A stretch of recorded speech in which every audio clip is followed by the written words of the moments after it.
Grabe, super lucky. Pang ulam, paborito ito ni tatay ko. Bahala daw, wala siyang ulam na karni, basta meron siyang ganto. Lagi kami nakakukuha nito ng tatay ko dati. Oh.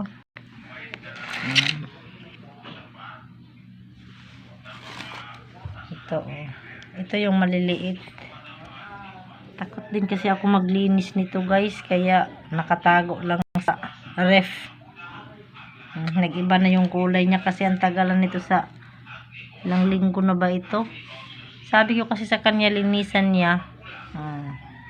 Meron din nyug lang to, ginataan.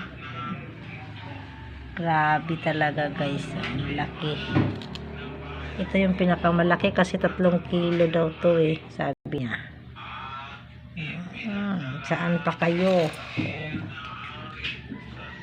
Meron pa dito pusit. Ewan ko saan na ba yung pusit. Nakatakot din kasi buksan. Grabe. Takot ako, guys. Kasi para siyang ahas. Yan, no? Ito dito 2. Ito isa. Kasi ito yung pangalawa. Mahaba din to, Yan, no? Paborito ni tatay. Nakalimutan ko ang pangalan kasi hindi ako nakain yan, guys. Kaya ito. Ang tagal lang ito, guys. Nakatago lang kasi takot ako. Hindi rin ako nakain. Pero kung nakain ako nito, ubos na yan. Kasi lilinisan ko yan, guys. Kaya ito nakatago lang. Super laki nito. Hindi ko kaya to, guys. Takot ako, guys, maglinis. Super laki, Pananglitan. Ayun, nakuha ko na isdang pananglitan.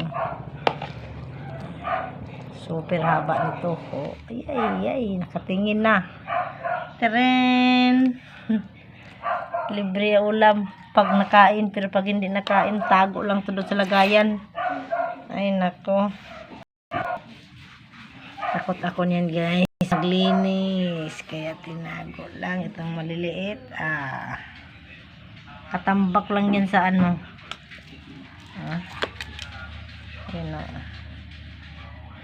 pananglitan. Ay!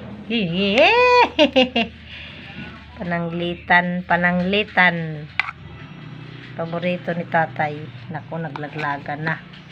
Nangamoy na ako. Bye-bye na, guys. Pinakita ko lang sa inyo.